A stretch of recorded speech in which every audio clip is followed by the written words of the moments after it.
Hello, point ഫോക്കസിലോട്ട് സ്വാഗതം. നമ്മൾ സാധാരണ മെഡിക്കൽ ഷോപ്പിന്റെ ഫ്രണ്ടിലൊക്കെ ഇംഗ്ലീഷ് മെഡിസിൻ എന്ന് ബോർഡ് വെച്ചിട്ടുണ്ട്. എന്താണ് ഇംഗ്ലീഷ് മെഡിസിൻ? അങ്ങനെ ഒരു മെഡിസിൻ ഉണ്ടോ? അങ്ങനെ ഒരു ചികിത്സാ രീതി ഇംഗ്ലീഷ് മെഡിസിൻ തീർത്തുമില്ല. ഇംഗ്ലീഷ് മെഡിസിൻ എന്നൊരു ചികിത്സാ രീതി ഇല്ല.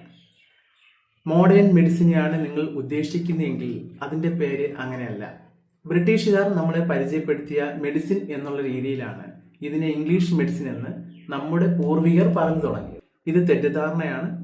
സയന്റിഫിക് മെഡിസിൻ ആണ് ഇതിന്റെ യഥാർത്ഥ നെയിം. അതുപോലെ തന്നെ അലോപ്പതി എന്ന് പറയാറുണ്ട്. അലോപ്പതി എന്ന് പറയുന്നത് ഈ മെഡിസിനെ കളിയാക്കുന്ന ഒരു വിഭാഗക്കാരിട്ട പേരാണ്. അതും ഈ മെഡിസിനുമായി ഏതൊരു ബന്ധവുമില്ല. അപ്പോൾ ഓർമ്മയിരിക്കട്ടെ, ശാസ്ത്രീയ വൈദ്യശാസ്ത്രം ആണിത്. ശാസ്ത്രത്തിന്റെ സംഭാവനയാണ്. ഈ പോയിന്റ് വ്യക്തമായി എന്ന് വിശ്വസിക്കുന്നു. മറ്റൊരു പോയിന്റുമായി ഞാൻ വീണ്ടും വരും. ഇന്ന് കാണുന്ന മോഡേൺ മെഡിസിൻ ശാസ്ത്രത്തിന്റെ സംഭാവനയാണ്.